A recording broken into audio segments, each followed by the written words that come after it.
Hi there, my name is Sean Longest. I'm the product lead for Conductor4SQL, and in today's video I'm going to show you how to do some more advanced SQL type queries and scripting using Conductor4SQL. Please be sure, as always, to watch this in full screen and in a good resolution so you can see what I'm doing. And today we'll be building on the previous videos in the series. We've shown you the distributed query, which allows you to, from one central place, one central interface, send out a query for any kind of information across your entire SQL environment, and distributed command, which allows you to send out DML and DDL SQL scripts to very large SQL environments as well. Today we're going to cover slightly things a bit more complex. So I'm going to jump straight into the demo. We're back to the Conductor user interface. So from what I've shown you in the previous videos, you can very easily send SQL select statements and DML, DDL statements out through Conductor4SQL, but there sometimes might be a need where you need to execute a very large complex piece of SQL, and that may need to do many things like creating temp tables, running queries to load variables, and then using those later in the script dynamically. So I've often been asked, how would you do that through the tool?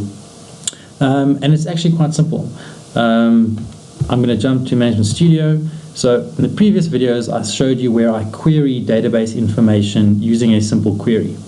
But now I've got a script here that gets a lot more detailed database information. But in order to do that, it needs to create a temp table, run a couple of additional queries, and perform multiple updates to that temp table. So what's happening is a mixture of querying and commands in a complex SQL script. So the way we advise you do it in Conductor4SQL, it's very simple.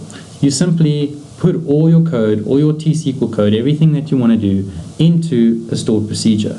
So I'm going to take all my code, which, as you can see at the top there, is creating a stored procedure. I'm going to copy my script. As mentioned before, please always write your SQL and so test it in Management Studio. Always use fully qualified names when using Conductor4SQL, so we always know exactly the database schema and objects you're referring to. And it's a very powerful DBA tool, so we leave the power in the DBA's hands. You guys know your SQL, write your SQL. Conductor gives you the power of then doing what you need to do on a very large SQL, in a SQL Server environment at a very large scale. So I'm going to grab that create procedure SQL. I'm going to go to Conductor4SQL, and using the command feature, remember command is DML and DDL, and creating a stored procedure is DDL. So I'm going to say send command. Once again, I'm going to choose the option to send it to all, meaning all my instances of SQL Server that I've set up and configured Conductor4SQL on, so we can control them. I'm going to say send all. I'm going to put my SQL code in there, the one that creates the stored proc. I've spoken about this little SQL editor within Conductor4SQL before in previous videos, so please be sure to watch those as I do build on those concepts. So I'm putting that SQL script in here. I can give some metadata around it, so I'm going to give it a name.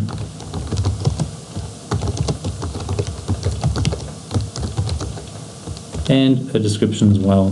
This all gets audited. This additional metadata around the SQL you're sending to your environment can always make it much nicer to remember what you're doing or what it had to do with. And you can search by these names and descriptions as well when you come back and look at the audit trail of your SQL. So that's very useful as well. So I'm going to say submit. So Conductor is now going out to all those instances of SQL and creating that stored procedure for you in real time. I'm going to say close. You can see the yellow there means we're just still waiting for an instance of SQL. This is not a problem. It's very common in very large SQL environments that we see this. Yellow just means it's still trying to go and create that stored procedure at the instance of SQL. Could be any reason. Could be SQL isn't running. There's a network issue. Who knows? I just have one server in my environment that's normally a bit slower than the others, but it's quite nice to demonstrate this. So now if I hit refresh on the top right, you should see it's all green now. So it's gone. It's created that stored procedure everywhere, even on that one instance of SQL that it took a bit longer. So now my stored procedure exists at all those instances. So now you can simply execute it, and it's going to go obviously do everything your stored procedure code does. And in my example, it's creating a detailed database table, populating it with lots of data. So I'm going to now use the command again. Remember, it's not a query. Just executing a proc would be a command. I'm now saying, well, go and execute my stored procedure everywhere. Once again, this can all be in one script. You don't have to do this. I'm just illustrating this step by step. You could do this all in one click, so to speak. Then I'm now going to go and use the query feature in Conductor.SQL to go and get all that information that my stored procedure generated. So I'm going to now say send query from the option at the top left. I'm going to send it everywhere, and it's very simple. It's now going to go and get everything from that table that I created with my stored proc. So I'm now retrieving all that information, and I'm going to give it a name and a description just to add some metadata to my query.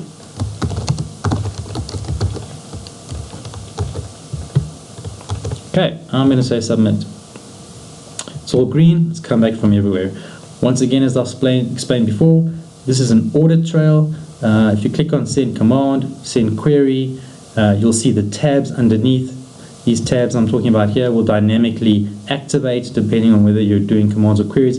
It's a complete audit trail of the SQL you've sent to your SQL environment. So if you click on send command, you get an audit trail of all the commands, DML, DDL, sent out to your SQL environment. In this case, I've sent query was the last thing I did. So I can go to the query status. There I can see by the description is the query that I just sent that gets all the information from that stored procedure.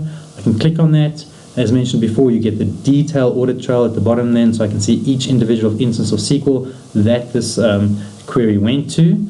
And as I showed you in the distributed query, I'm going to show you again, you can then hit the view all button, because Conductor for SQL has now gone and consolidated all those result sets across your SQL environment. So as I've shown you in the distributed query video, what I typically do when I come into the view all display is I will right click on the top headings there, make sure my columns are fitted best, and now you can see I've got detailed database information. The instance names on the first column, all the databases, their sizes, the database owners, the IDs, the create dates, all of that information are consolidated up for me in one place in SQL. As I've mentioned before, typically these data sets that come back will be extremely large. You can imagine if you run this across the thousands of SQL, you're going to have a lot of information. So we've got very advanced searching and filtering abilities within Conductor for SQL. So now there are these white search boxes at the top here, so you can search for anything. So imagine you wanted to know where there was only stuff where the recovery model was simple. You can just type in simple,